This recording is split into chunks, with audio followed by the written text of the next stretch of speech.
लड़की को कमर के बीचों बीच काट कर दो हिस्सों में अलग अलग करेंगे।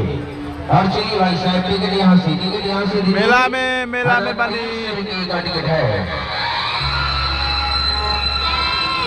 सोनपुर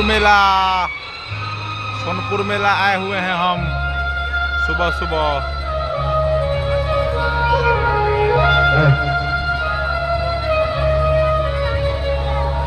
और चलिए दीजिए टिकट यहाँ से लीजिए आप लोग।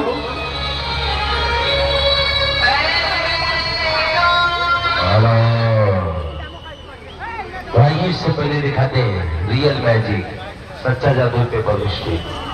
हमारे पास में सोनपुर मेला में इस पेपर पे कहाँ क्या लिखा है, कहाँ क्या छपा है, जरा गौर कीजिए, ध्यान दीजिए, पढ़ लीजिए, लिख लीजिए।